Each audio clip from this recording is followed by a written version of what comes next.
हाय भैया, प्रणाम, नमस्कार। हम फिर से आप लोगों के बीच आ गए एगो नया मैटर लेके।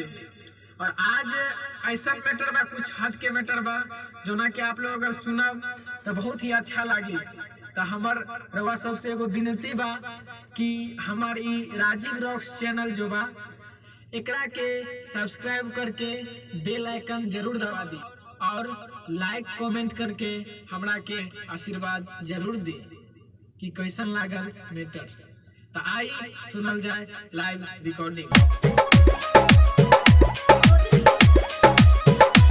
Recording by Rajeev rocks film Supaul.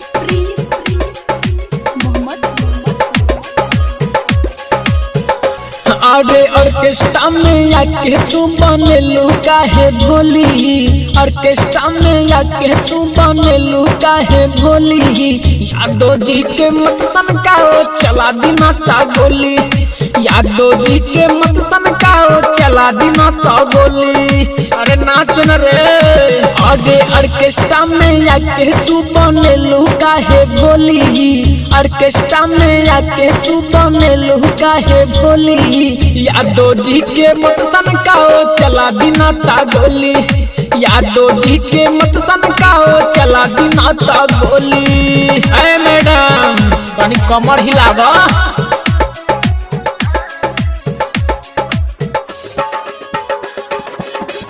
Recording by Rajeev rocks film Supaul.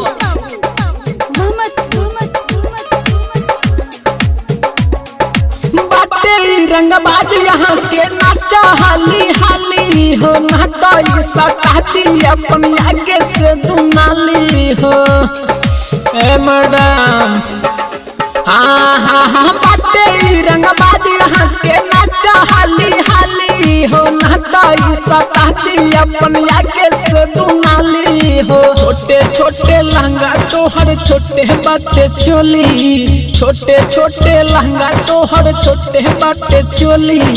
Yadav ji के मत सनकाओ चला दिना ता गोली, यादव जी के मत सनकाओ चला दिना ता गोली। सुधर जाओ।